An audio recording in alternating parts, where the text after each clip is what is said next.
Hello नमस्कार साथियों, GCP science classes में आपका हार्दिक अभिनंदन है। जैसा कि बेटा हम पढ़ रहे हैं फिजिक्स को और केमिस्ट्री को भी, हम उसमें कल लेक्चर लेकर आए थे कन्वर्जन का। और आपके सामने कुछ इस तरीके से टॉपिक हम लेकर आ रहे हैं। बस आप लोग क्या करते रहिए, मेहनत करते रहिए और उम्मीद कर रहे हैं कि फिजिक्स को हम थोड़ा सा जल्दी ने समापन कर दें ताकि आप लोगों के न्यूमेरिकल्स करा सके। एक न्यूमेरिकल सीरीज और करानी है क्योंकि 2023 के जो आए हुए प्रश्न है पहले उन प्रश्नों को हल कराना है, 2024 के प्रश्नों को हल कराना है। उसके बाद फिर हम बेटा जो बन रहे हैं सवाल जिस टाइप से बनते हैं उनको कराएंगे, ठीक है। तो हम पहले अनसॉल्व पेपर को टारगेट करेंगे, उसके बाद तब। और जैसा कि कल हम हमारे पर्पज चल रहे थे LCR, और उसके बाद कल हमने पढ़ लिया था LR पर्पज तक। आज हम उसी क्लास को आगे लेकर आए हुए हैं और पढ़ने वाले हैं RC पर्पज। देखो किस तरीके से RC पर्पज बनेगा। तो आपको पता है धारा और प्रतिरोध के जो विभवांतर है इनके बीच कलांतर शून्य होता है। धारा और प्रतिरोध के विभवांतर के बीच कलांतर कैसा होता है? शून्य होता है। जबकि धारा और प्रेरकत्व, जो प्रेरक कुंडली है उसके बीच में कलांतर कितना होता है? π/2। और धारा क्या होती है? प्रेरकत्व में π/2 पश्चगामी होती है। ऐसे ही संधारित्र के अंदर धारा संधारित्र के वोल्टेज से π/2 कैसी होती है? अग्रगामी होती है। क्लियर? तो ये हम पढ़ रहे थे। अच्छा, यहाँ पर RC परपथ बनाएं कैसे? सबसे पहले एक प्रतिरोध, R का मतलब ये कौन होगा? प्रतिरोध होगा। उसके बाद C का मतलब यहाँ संधारित्र होगा और इसे जोड़ देंगे एक प्रत्यावर्ती वोल्टेज से जिसका संकेत है ये वाला। और B बराबर क्या होता है? B0 sine omega T. B बराबर B0 साइन ओमेगा टी। और यहाँ ये रहा संधारित्र। क्लियर? तो इसके बीच में जो वोल्टेज है वो वोल्टेज VR है और इसके बीच में वोल्टेज क्या है? VC है। क्लियर? अब सबसे पहले करना क्या है?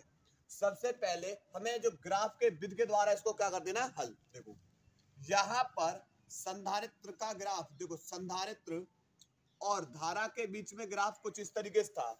यानी ये संधारित्र के वोल्टेज है तो इससे 90 अंश यानी π/2 धारा कैसी थी? अग्रगामी थी। यानी धारा का ग्राफ इधर था। यानी ये धारा है और ये कौन हो जाएगा? इसका वोल्टेज हो जाएगा। ठीक है, ये वोल्टेज ग्राफ है किसका? संधारित्र का। और ये धारा का। तो इनके बीच में जो कलांतर था वो कितना था? 90 अंश था। यानी धारा अग्रगामी है किससे? संधारित्र के वोल्टेज से। और धारा और विभवांतर, धारा और प्रतिरोध के बीच में जो कलांतर था, धारा और प्रतिरोध के बीच में, प्रतिरोध के जो वोल्टेज है इसके बीच में कलांतर कैसा था? शून्य था। प्रतिरोध के वोल्टेज के बीच कलांतर और धारा के बीच कलांतर कैसा निकला था? शून्य। अच्छा, ये भी वोल्टेज यही वोल्टेज, तो इनका परिणामी वोल्टेज मान लिया यहाँ रहा, ये परिणामी वोल्टेज होगा। क्लियर? ये रहा हमारा कॉर्ड 5। ठीक है, तो ये रहा परिणामी वोल्टेज। अच्छा, अब करना क्या है? करना ये है कि हम इस पे अगर लंब डाल दे रहे, इस पे अगर लंब डाल देंगे तो ये अगर BC है तो ये वाली भुजा भी कौन सी हो जाएगी? BC। इस भुजा पे अगर वोल्टेज BC है तो इस पर भी कौन से हो जाएंगे? BC। और लंब इस पे डाल रहे हैं, अगर ये BR है तो ये वाला भी कौन हो जाएगा? BR। क्लियर? इसके बाद करना क्या है? अब करना ये है कि पाइथागोरस प्रमेय क्या लगाएंगे? Pythagoras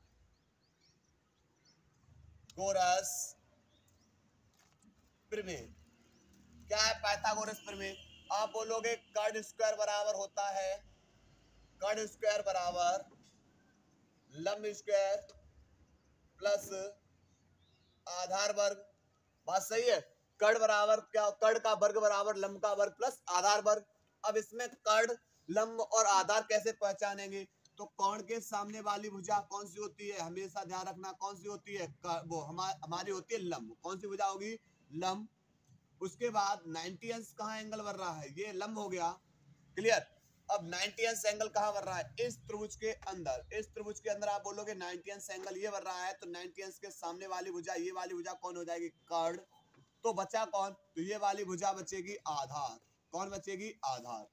clear? तो लगा देंगे कर्ड, कर्ड वाला यानी ये B, तो B का वर्ग बराबर लंब वाली भुजा पे विभवांतर कौन है, लंब वाली भुजा ये रही BC, तो BC का वर्ग प्लस आधार, आधार वाली भुजा ये रही, इस पे विभवांतर कौन है, VR का वर्ग।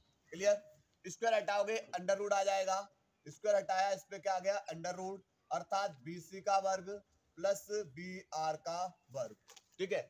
अच्छा फॉर्मूला पता है कि B बराबर होता है I इंटू में R, B बराबर होता है I इंटू में R, पर यहाँ पर BC बराबर क्या हो जाएगा I इंटू में XC, क्योंकि यहाँ प्रतिघात काम करेंगे, और जब आप दो या दो से अधिक सर्किट को जोड़ दोगे तो क्या बन जाएगी, प्रतिबाधा, क्या बन जाएगी, प्रतिबाधा। ठीक है।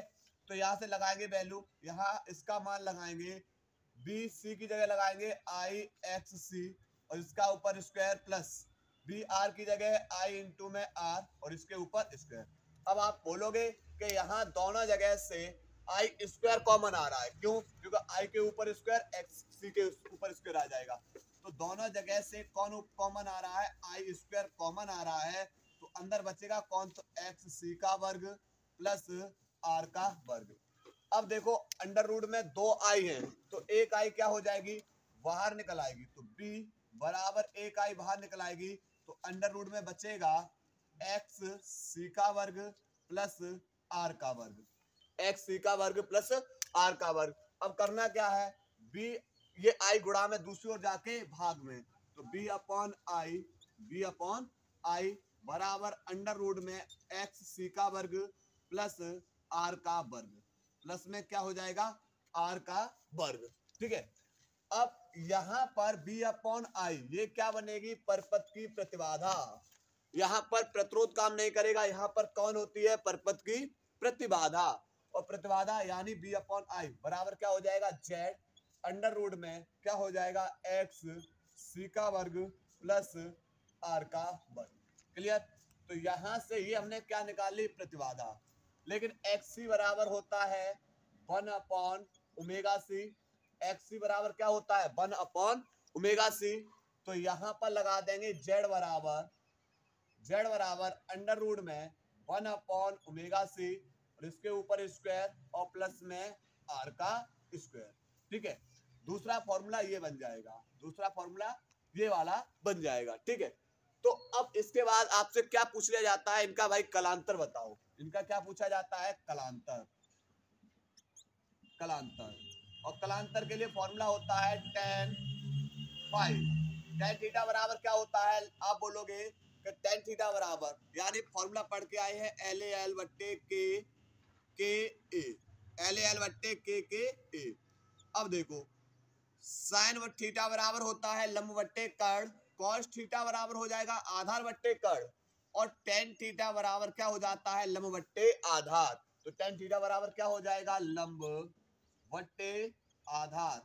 अब भाई वैल्यू लगा दो इसकी, लंब वाली भुजा कौन सी है, तो आप बोलोगे लंब यहाँ कौन है, BC है, आधार कौन है यहाँ, BR है, तो BC अपॉन BR।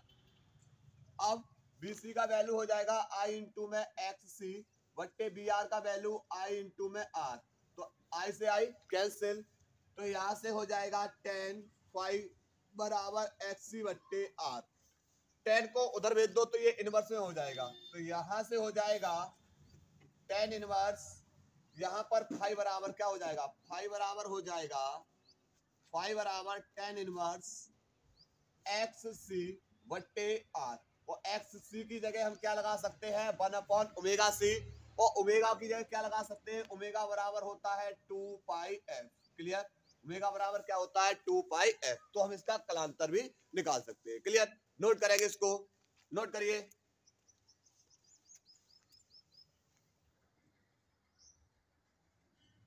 इसके बाद बेटा हम पढ़ने वाले हैं 6वां सर्किट, और वह सर्किट है हमारा LC परपथ।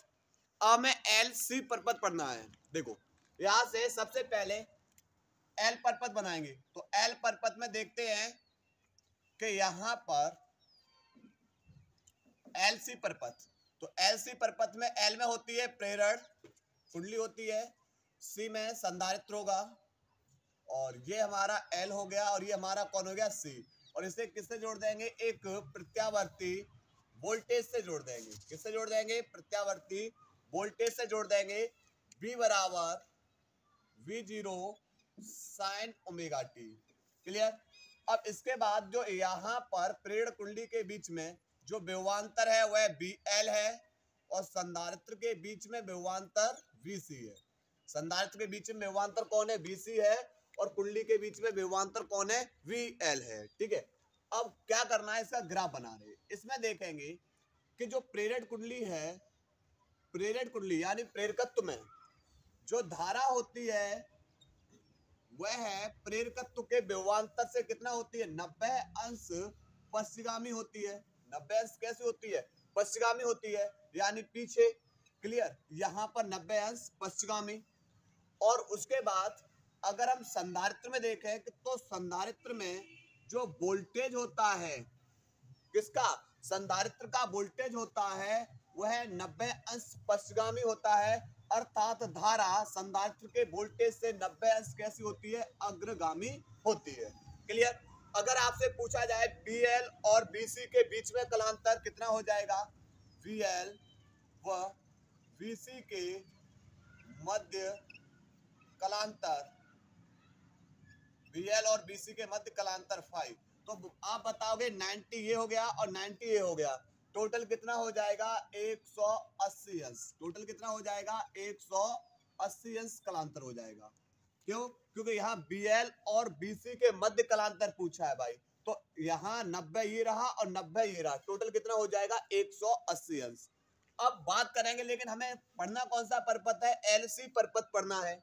तो LC में देखेंगे, ये रहा हमारा L और ये रहा हमारा C और यहाँ पर बिंदु दे दिया O। अब मैं आपसे पूछेंगे इनका परिणामी विभवांतर बताओ। तो सदिश नियम से जो इनका परिणामी विभवांतर, ये प्लस में जाएगा और ये माइनस, ये मूल बिंदु से नीचे माइनस। तो यहाँ पर जो इनका परिणामी विभवांतर निकलेगा वह निकलेगा BL different BC। BL different BC। Clear. Different का मतलब इनके बीच में अंतर। ठीक है। तो यहाँ पर अब हम क्या निकालेंगे? परिणामी विभवांतर। परिणामी विभवांतर, परिणामी विभवांतर B बराबर क्या है? परिणामी विभवांतर निकला है BL डिफरेंट BC। क्लियर। अब यहाँ पर पता फॉर्मूला क्या होता है? BL बराबर होता है I इंटू में XL और BC बराबर होता है I इंटू में XC। I इंटू में XC। तो यहाँ पर दोनों के मान लगाएंगे तो BL बराबर हो जाएगा, सॉरी B बराबर हो जाएगा, BL की जगह लगाएंगे I इंटू में XL डिफरेंट BC की जगह लगाएंगे I इंटू में XC। तो दोनों जगह से क्या कॉमन आ जाएगा? तो आप बोलोगे दोनों जगह से I कॉमन आ रहा है, तो अंदर बचेगा XL डिफरेंट XC बराबर B। अब यहाँ से करना क्या है? यहाँ से करना ये है, ये I गुणा में है, दूसरी ओर जाके किस में हो जाएगी? भाग में। तो ये आ गई भाग में, बराबर यहाँ पर हो जाएगा XL डिफरेंट XC और B अपॉन I ये क्या बन जाती है? परपथ की प्रतिबाधा। B अपॉन I क्या बन जाएगी? परपथ की प्रतिबाधा Z, अर्थात Z बराबर XL different XC। Clear. Z बराबर क्या बन जाएगा? Z बराबर XL डिफरेंट XC। अब इनके बीच में अंतर है, इनके बीच में क्या है? अंतर है। यदि XL बराबर कैसे हो जाए? XC के, XL बराबर किसके हो जाएगा? XC के हो जाए। अब कैसे भाई? इधर ये माइनस का है, डिफरेंट है, जब इनके बीच में डिफरेंट है दूसरी ओर जाएगा तो ये किस में हो जाएगा? इधर अगर माइनस का है मान लो BC तो दूसरी ओर जाएगा किसका हो जाएगा? प्लस का हो जाएगा। तो ये बराबर हो जाएंगे। तो यहाँ पर लगाएंगे, तो यहाँ पर जब लगाएंगे Z बराबर XL और डिफरेंट है और XL डिफरेंट यानी माइनस। अगर हम यहाँ पर XC की जगह किसको लगा देंगे? XL को लगा देंगे। तो आप बोलोगे यहाँ पर प्रतिबाधा क्या मिलेगी? प्रतिबाधा शून्य मिलेगी। प्रतिबाधा क्या मिलेगी? शून्य मिलेगी। और प्रतिबाधा शून्य मिलेगी अर्थात धारा का मान कैसा होगा? अनंत होगा। धारा का मान कैसा होगा? अनंत होगा। क्लियर। क्योंकि B upon I equal to कौन है? यहाँ पर Z है। Z को I की जगह ले जाओ और I को किसकी जगह ले जाओगे? Z की जगह। तो यहाँ पर B अपॉन Z बराबर क्या हो जाएगा? I और यहाँ पर b अपॉन और यहाँ z का वैल्यू क्या लगाओगे 0 और बराबर किसके हो जाएगा i के। अगर आपने 0 का किसी भी संख्या में भाग दिया तो मान क्या प्राप्त होगा अनंत। क्या मान प्राप्त होगा अनंत, शून्य नहीं प्राप्त होगा, क्या होगा अनंत। तो जहां पर z बराबर अगर शून्य निकल रही है तो धारा का मान कैसा हो जाएगा अनंत हो जाएगा और यह परिपथ कैसी स्थिति में चला जाएगा अनुनादी स्थिति में हो जाएगा। अर्थात यह परिपथ अनुनादी परिपथ कहलाता है। अनुनादी परिपथ कहलाता है।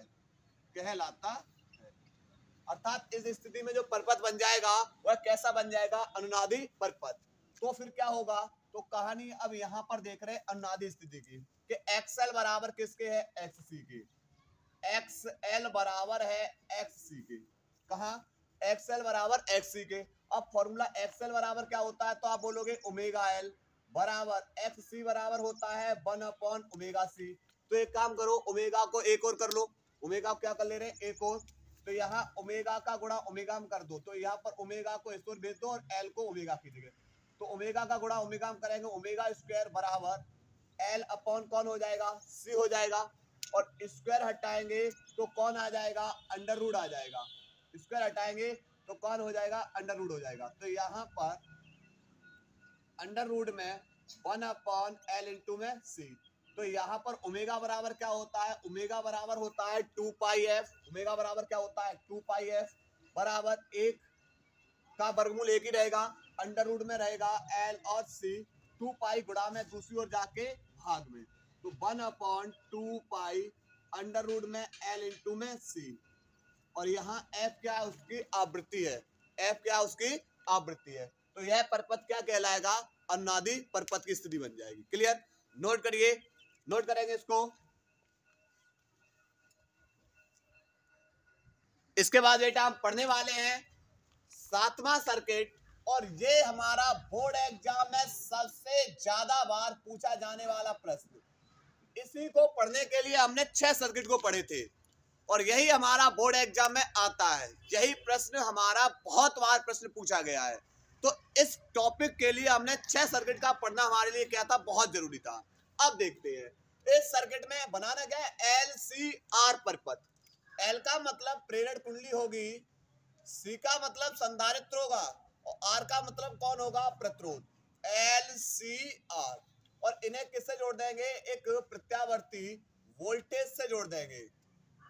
जोड़ दिया, B बराबर V0 sine omega T. B बराबर V0 साइन ओमेगा टी। अब आपसे पूछा जाए कि भाई प्रेरण कुंडली के बीच में विभवांतर, तो आप बोलोगे BL, फिर संधारित्र के बीच में विभवांतर BC और प्रतिरोध के बीच में विभवांतर कौन हो जाएगा BR। क्लियर, ये इनके बीच में क्या हो गए विभवांतर। अब करना क्या है, सबसे पहले ग्राफ बनाओ। पहले क्या करेंगे ग्राफ, पहले ग्राफ देखेंगे। देखो ये होता हमारा, यहाँ पर पहले प्रेरण कुंडली का देखेंगे, प्रेरकत्व का। तो यहाँ पर प्रेरकत्व का आप ग्राफ देखेंगे कि यहाँ पर ये BL है और इससे धारा π/2 कैसी होती है, पश्चिमगामी होती है, यानी 90 अंश कैसी होती है, पीछे होती है। और यहाँ पर अगर C ग्राफ देखें, संधारित्र में देखें, तो धारा से जो संधारित्र का विभवांतर होता है वह कितना होता है π/2, ये पश्चिमगामी होगा, यानी धारा π/2 अग्रगामी। प्रेरकत्व में, शुद्ध प्रेरकत्व में धारा π/2 पश्चिमगामी होती है, किसके VL यानी प्रेरण कुंडली के विभवांतर से। और संधारित्र में, जो संधारित्र के विभवांतर से धारा कैसी होती है π/2 अग्रगामी, यानी 90 अंश आगे होती है। और धारा और प्रतिरोध के बीच में जो कलांतर हो, धारा और प्रतिरोध का जो वोल्टेज होता है उसके बीच में कलांतर कैसा होता है, 0। कितना होता है, 0 होता है। क्लियर। अच्छा, इनका जो परिणामी विभवांतर है वह परिणामी विभवांतर इन दोनों BL और BC का जो परिणामी विभवांतर है वो मान लिया BL डिफरेंट कौन है BC। दोनों का परिणामी विभवांतर कौन है, BL डिफरेंट BC या BL माइनस के BC। क्लियर। और ये इन दोनों का परिणामी विभवांतर। अच्छा, इन तीनों का ये भी वोल्टेज, तो इसका परिणामी विभवांतर कौन हो जाएगा? बी हो जाएगा। और यहाँ कलांतर कौन है? ये फाई। ठीक है, अब करना क्या है, लंब डाल देंगे। लंब डालेंगे तो देखेंगे बेटा, जब यहाँ पर ये वाला है B L different B C है, तो ये वाला भी कौन हो जाएगा? बी एल डिफरेंट कौन हो जाएगा? B C. अगर ये बी आर है तो इस पे भी लंब डाल दो, तो ये भी कौन हो जाएगा? B R. क्लियर? अब क्या लगा देंगे? पाइथागोरस प्रमेय। क्या लगा देंगे? पाइथागोरस प्रमेय से। पाइथागोरस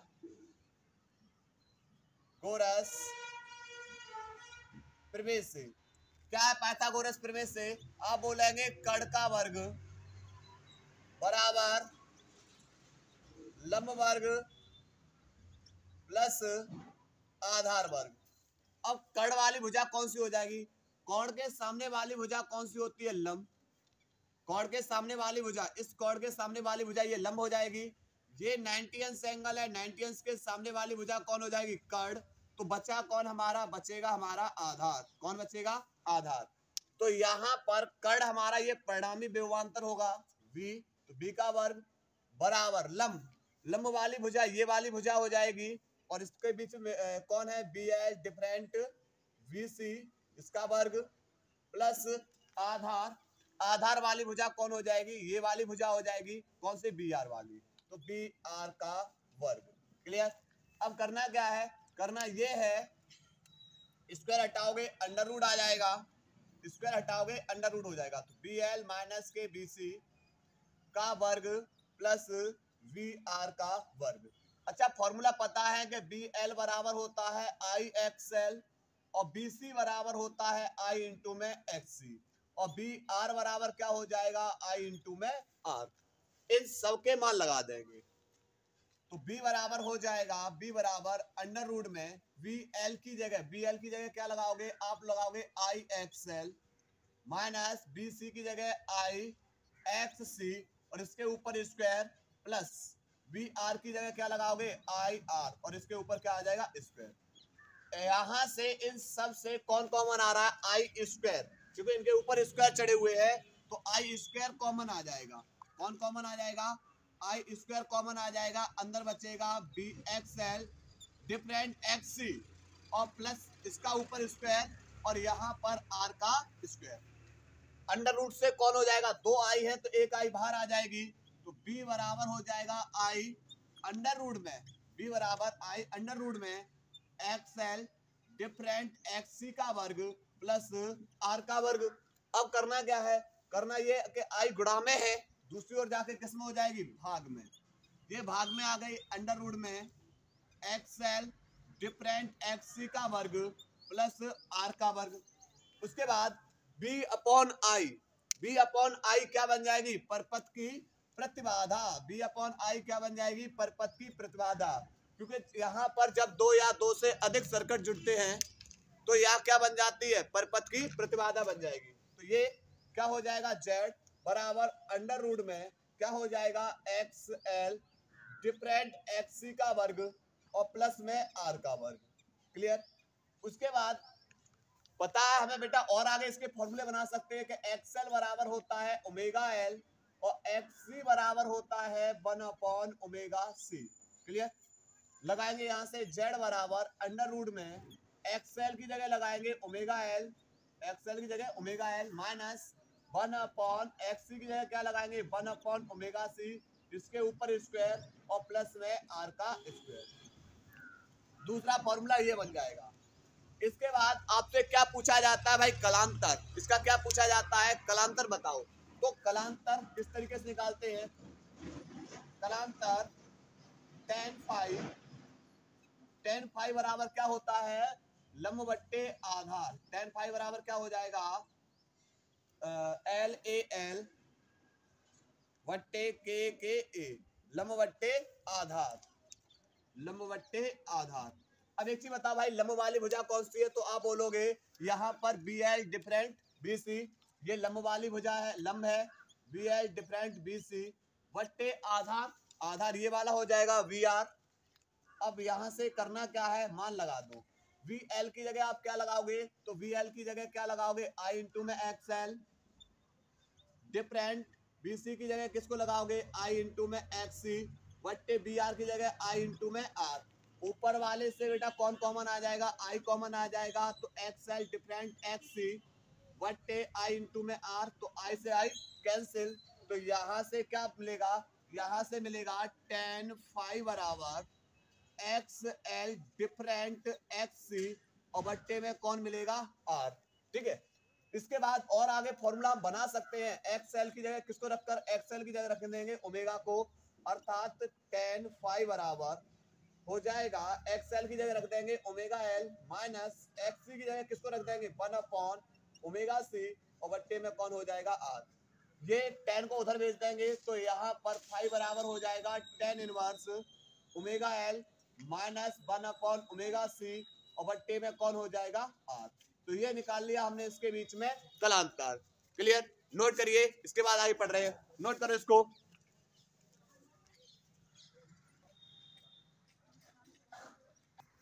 इसके बाद बेटा कुछ इसके पॉइंट को समझ रहे हैं। यहाँ पर है कलांतर जो फाई है एक्सएल वो एक्सी के आपेक्षिक मानों पर क्या करता है, निर्भर करता है। पहला पॉइंट क्या है, पहला पॉइंट ये जो एक्सएल है उसका मान किससे अधिक है, एक्ससी से, अर्थात एक्सएल की जगह क्या लगाएंगे आप ओमेगा एल और एक्ससी की जगह किसके लगाएंगे 1 ओमेगा सी को। तो जो हमारा कलांतर मिलेगा वह कलांतर कैसा मिलेगा, धनात्मक। और इस स्थिति में अगर हमारा कलांतर धनात्मक है तो इस स्थिति में जो हमारे वोल्टेज है विभवांतर है वह धारा से कैसा होगा, अग्रगामी होगा। धारा से कैसा होगी, अग्रगामी से होगी।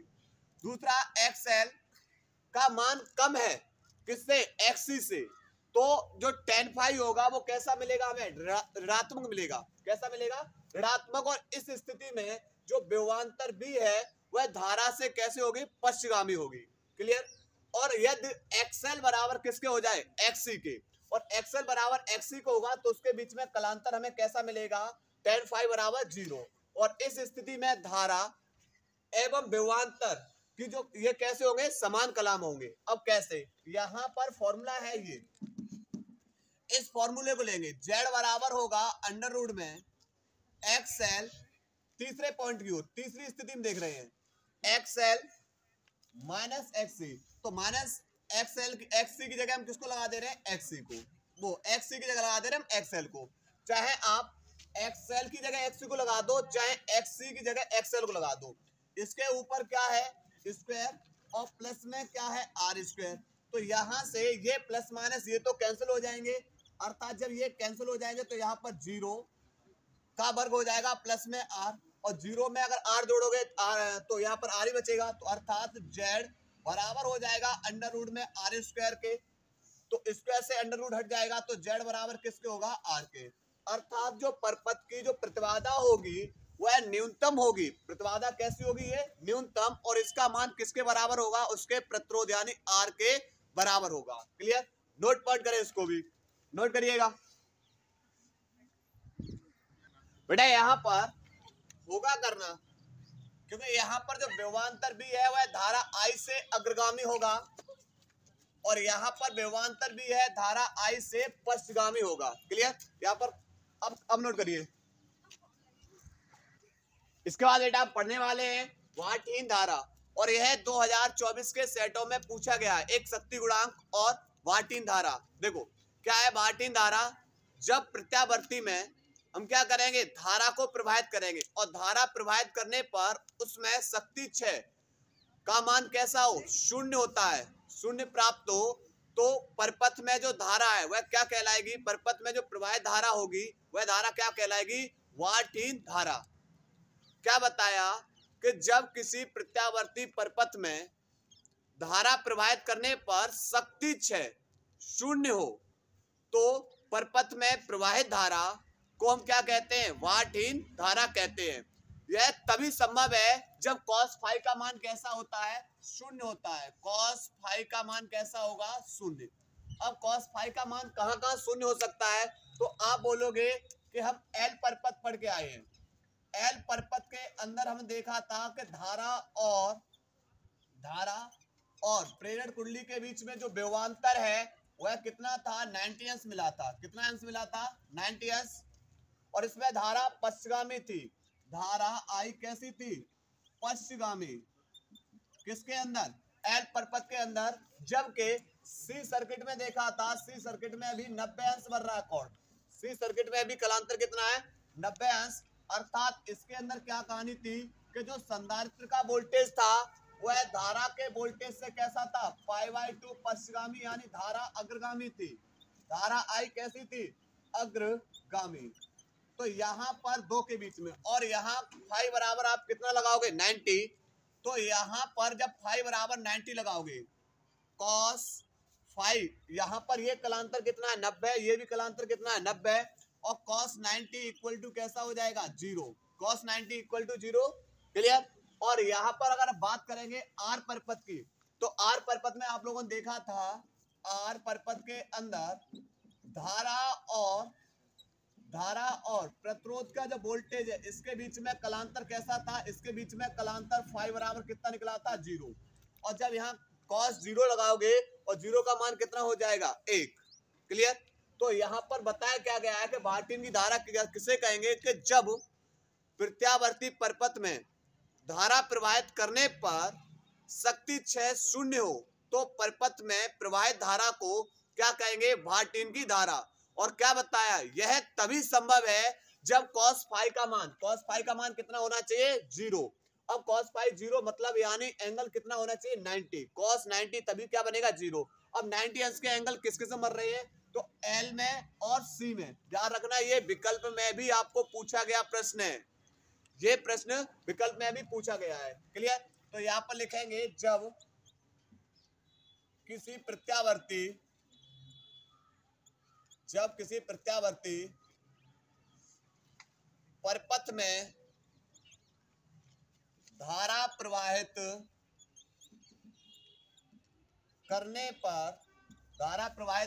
करने पर उसमें शक्ति क्षय शून्य हो तो परपथ में प्रवाहित धारा को क्या बोलेंगे, वाटहीन धारा कहते हैं। यह तभी संभव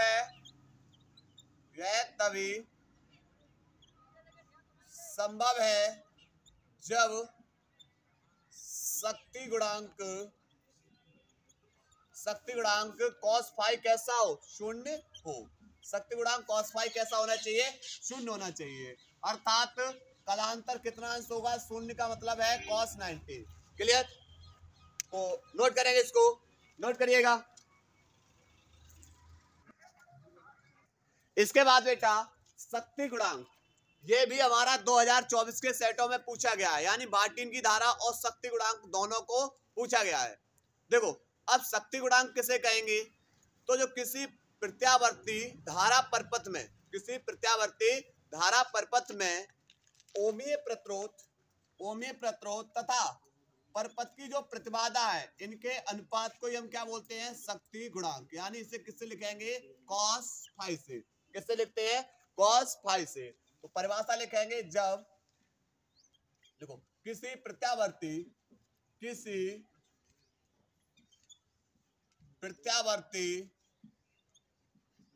धारा परपथ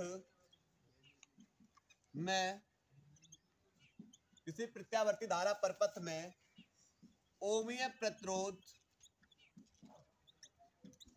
ओमीय प्रतिरोध तथा परपथ की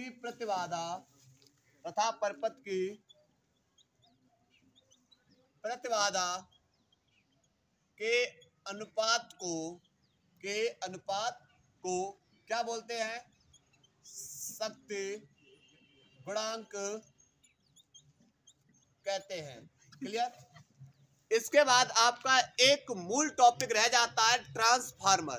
तो ट्रांसफार्मर की हम अलग से वीडियो बनाएंगे और उसमें हम क्या करेंगे, ट्रांसफार्मर को पूरा क्लियर करेंगे। क्लियर। और इसी के साथ जितना हमारा इस चैप्टर से इंपॉर्टेंट टॉपिक थे वह सब के सब करा दिए गए हैं। बस आप लोग लगातार क्या करते रहिए, मेहनत। और इसके बाद एक लेक्चर में चैप्टर नंबर 8 को फाइनल करते हैं। चैप्टर नंबर 8 बचा हुआ है, इसको फाइनल कर देंगे तो हमारी फर्स्ट फिजिक्स कंप्लीट हो जाएगी। उसके बाद हम चले जाएंगे सेकंड भाग की ओर, और बहुत ही जल्द मैं सोच रहा हूं कि शायद वन शॉट में ही लगभग में 3 या 4 लेक्चर में सेकंड फिजिक्स को पूरा आप लोगों के सामने कंप्लीट कर दिया जाए। तो बस आप लोग लगातार मेहनत करते रहिए। नोट करिए बेटा इसको।